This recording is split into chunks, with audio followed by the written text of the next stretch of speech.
mu cyobo, yasize 99 arayisanga ashimwe.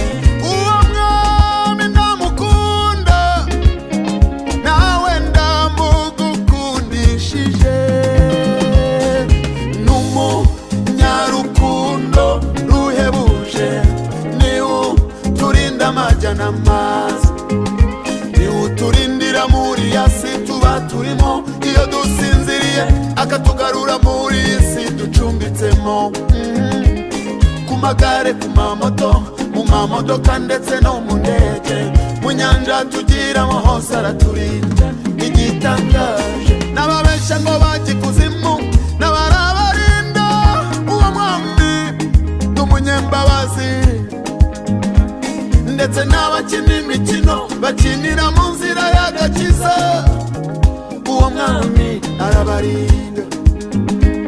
Ariko siko bikwiye ku bagenzi tugana i Siyoni. No, no.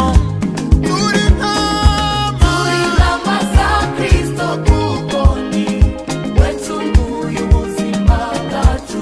Ntabwo badufite, ntacatunyeganyeza, kuko turashinganye muri we.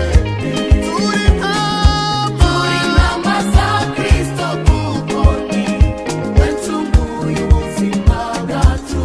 Ntabwo badufite, ntacatunyeganyeza, kuko turashinganye muri we. Turi intama za Kristo, kuko ni we ncunguye ubuzima bwacu. Ntacatunyeganyeza, kuko turashinganye muri we.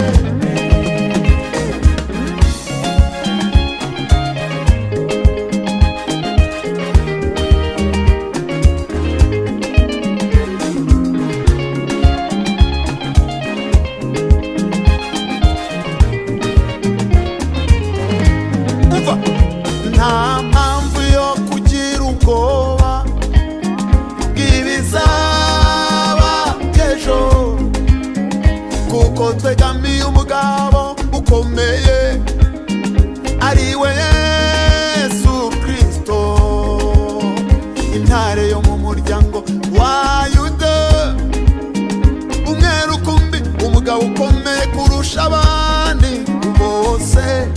Ubwe niwe yivugiye ati, nakumenye kera utarabaho.